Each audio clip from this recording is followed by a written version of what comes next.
देखिए, ये सिर्फ क्योंकि आप समझ सकते हैं कि ऑनरेबल चीफ मिनिस्टर साहब उमर अब्दुल्ला साहब ने स्नो क्लियरेंस के ऊपर कितनी मीटिंगें हो चुकी हैं और इस बात के लिए कि लोगों को कहीं मुश्किल ना आए और कहीं ऐसी दिक्कतें ना आए जिससे लोगों को अपने जीवन में ये परेशानियां आएँ, क्योंकि स्नो की असर काफ़ी हुई है और ये खुशकिस्मती है कि इतनी बर्फबारी हुई है और काफ़ी देर बाद हुई है। तो लिहाजा उसी सिलसिले में मैं देखना चाहता था, क्योंकि इनकी स्लाइडों में तो हमने देखा, ये मशीनें सारी देखी, लेकिन मैं हकीकत में देखना चाहता था कि वाकया ये स्लाइडों पे ही मौजूद हैं या ग्राउंड पे भी कहीं ये मशीनें हैं या नहीं हैं।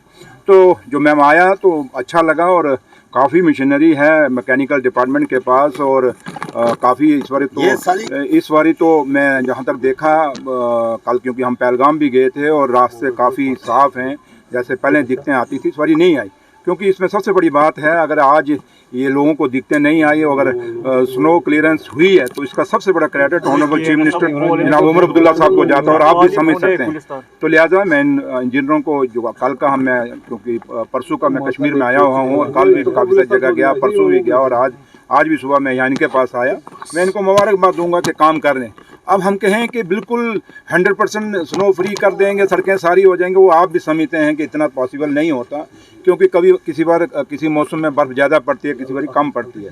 तो लिहाजा जो मशीनरी मैंने देखी और आप जो ये स्पाइडर एक्सीलेटर जो इनका नया एक मशीन मैंने अभी आपका उसका रिबन काटा, आपने भी देखा, वो तो ऐसे लगता है जैसे इंसान खड़ा है मतलब कि आपने खुद देखा उसका वर्किंग कैसी वर्किंग है।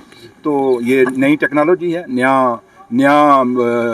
नई दुनिया है और नई दुनिया यही है कि जैसे रोबोट भी अब काम करना शुरू है, वैसे मशीनें भी अब आ गई हैं जो लोड करने की। तो लिहाजा इसमें अभी क्योंकि अभी शुरुआती बर्फ़ है और अभी काफ़ी दिन हैं इसमें और चिले कलान भी है, तो उम्मीद ये कहूँगा और मैंने यहाँ आने का ये कंट्रोल रूम जो मैकेनिकल का यहाँ आने की वजह सबसे थी कि एक तो मैं इनका फंक्शनिंग देखूँ, इनकी मशीनरी देखूँ और इनको थोड़ा सा हौसला भी देंगे। इन्होंने अच्छा काम किया है तो अभी तक हम इनको शाबाश दे रहे हैं। अगर इसके बाद नहीं कहेंगे कि भाई डिप्टी चीफ मिनिस्टर आया तो शाबाश दे के चला गया तो ढीले पड़ जाएंगे, वो नहीं होगा। मैं बीच में कभी अचानक भी आ जाऊँगा। तो लिहाजा यही उम्मीद करेंगे कि लोगों, क्योंकि ये सरकार लोगों की चुनी है, आप लोगों की चुनी हुई है और लोगों की एक्सपेक्टेशंस बहुत हैं हमारे साथ जुड़ी हुई हैं। तो उम्मीद यही रहेगी कि कोशिश यही रहेगी कि लोगों की जो उम्मीदें हैं, जिस विश्वास और उम्मीद के साथ हम लोगों को उन्होंने जम्मू कश्मीर की गवर्नमेंट हमारे हाथ में दी है, कोशिश यही करेंगे कि लोगों को लगे कि भाई जो सरकार हमारी चुनी हुई सरकार है, जो लोगों की चुनी हुई सरकार है, वो उनके लिए काम कर रही है। मुश्किलें हैं, थोड़ी सी हैं कि अभी बीच में अभी स्टेट का दर्जा पूरा नहीं है, जिसके लिए हम लड़ाई लड़ रहे हैं, स्पेशल स्टेटस का उसकी भी लड़ाई लड़ रहे हैं। तो लिहाजा वो लड़ाई तो हम लड़ेंगे, लेकिन इसका मतलब नहीं हम कहीं लड़ाई लड़ेंगे तो हम कहीं काम ना करें, काम करेंगे और करने की कोशिश कर रहे हैं। और आप मीडिया की भी सपोर्ट चाहिए और आवाम की भी सपोर्ट चाहिए, हमें सरकार को भी चाहिए और हमारे जो मुलाजम हैं, हमारे ऑफिसर्स हैं, उनको भी चाहिए, क्योंकि दोनों का मिलजुल के ही बात बनेगी।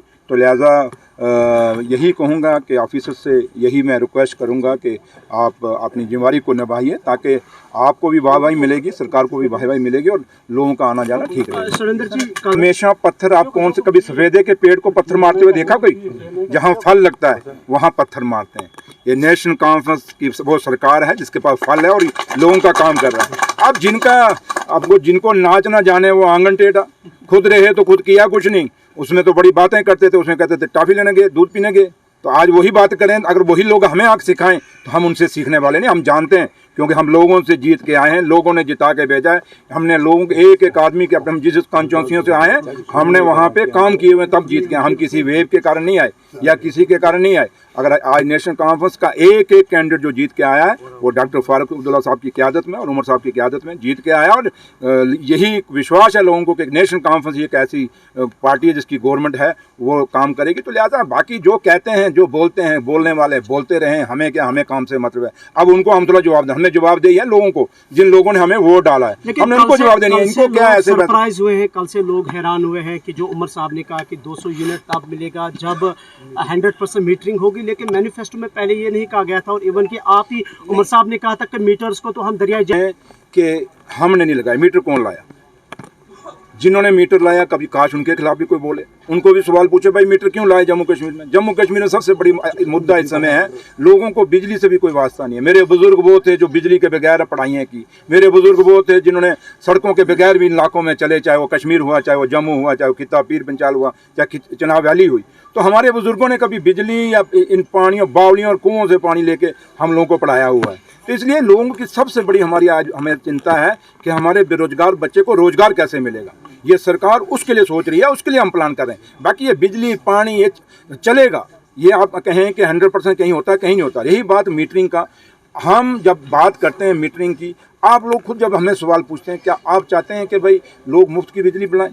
आप चाहते हैं कि, क्योंकि मीटरिंग किसकी है, हम क्या कह रहे हैं, मीटरिंग किसकी होनी चाहिए? मीटरिंग में पार्शलिटी नहीं होनी चाहिए। यहाँ क्या हुआ, जो अमीर है उसके घर में मीटर नहीं लगा, जो गरीब है उसके घर में मीटर लग गया, जो 2 बल्ब जगाता है उसके घर में मीटर लग गया, बट जो पूरे एसी चला रहा है, पूरी फैक्ट्रियाँ चला रहा है, क्रैचर चला रहा है, उनको आपने माफ़ कर दिया। इसलिए ये सरकार वो बैलेंस करेगी, जो जितनी बिजली जगाएगा। मीटर से डरने की जरूरत नहीं, जितनी बिजली जगाओगे उतना बिल देना ना। डर किसको पड़ा है? जिनके घरों में मीटर नहीं लगा था और करोड़ों रुपए की कमाई बचा रहे थे, यहाँ से पैसा कमा रहे थे, बिजनेस से पैसा कमा रहे थे, लेकिन देते कुछ नहीं थे, उनको खतरा है मेरे भाई। गरीब कभी नहीं, गरीब इसी में खुश है कि हमारी कोई सुनवाई कर रहा है। आज यहाँ पे मैं आया हूँ, हमसे पहले कोई आया यहाँ पे? कोई नहीं आया। तो लिहाजा मैं आपको यही कहूँगा कि हम अपनी जिम्मेवारी समझते हैं, अपनी अकाउंटेबिलिटी समझते हैं। अगर हमारी अकाउंटेबिलिटी है तो उन लोगों को भी जिन्होंने बेशक वो हार गए, अकाउंटेबिलिटी तो उनकी है। सर आखिरी सवाल, जो खोलेंगे, हर घोटाला नंगा करेंगे, चाहे वो माइनिंग हो, चाहे वो इंडस्ट्री की अलॉटमेंट हो, चाहे वो किसी तरीके की भी हो, बचने नहीं पाएंगे। ये हमारा ही खौफ है कि कल इतने सालों बाद इमरजेंसी, उनको फायर एंड इमरजेंसी की याद है। काश इनको हमारे आने से, कल उमर साहब ने अभी एक इंटरेक्शन की है तो वहाँ हो गया ना केस। तो इसलिए आगे आगे देखें होता है क्या, थोड़ा सा आप भी सवाल। Thank you sir.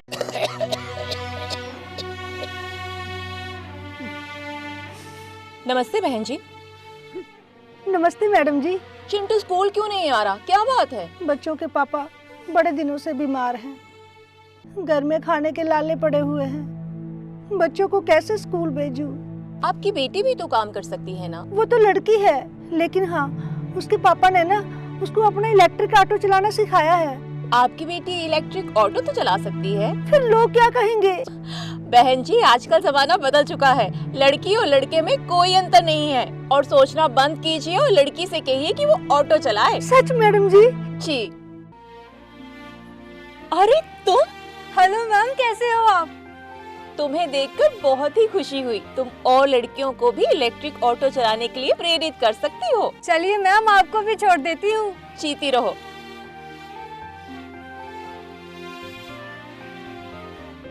इनके पास मात्र इलेक्ट्रिक ऑटो ही नहीं, इलेक्ट्रिक साइकिल भी है। जमाने की छोड़ो परवाह, गोदावरी के इलेक्ट्रिक ऑटो को कहो हाँ।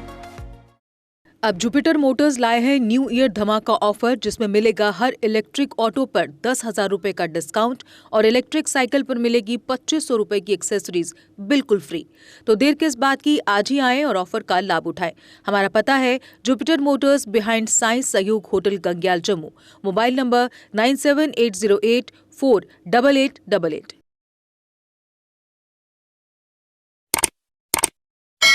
जम्मू कश्मीर की खबरों के लिए जुड़े रहिए JK अपडेट के साथ।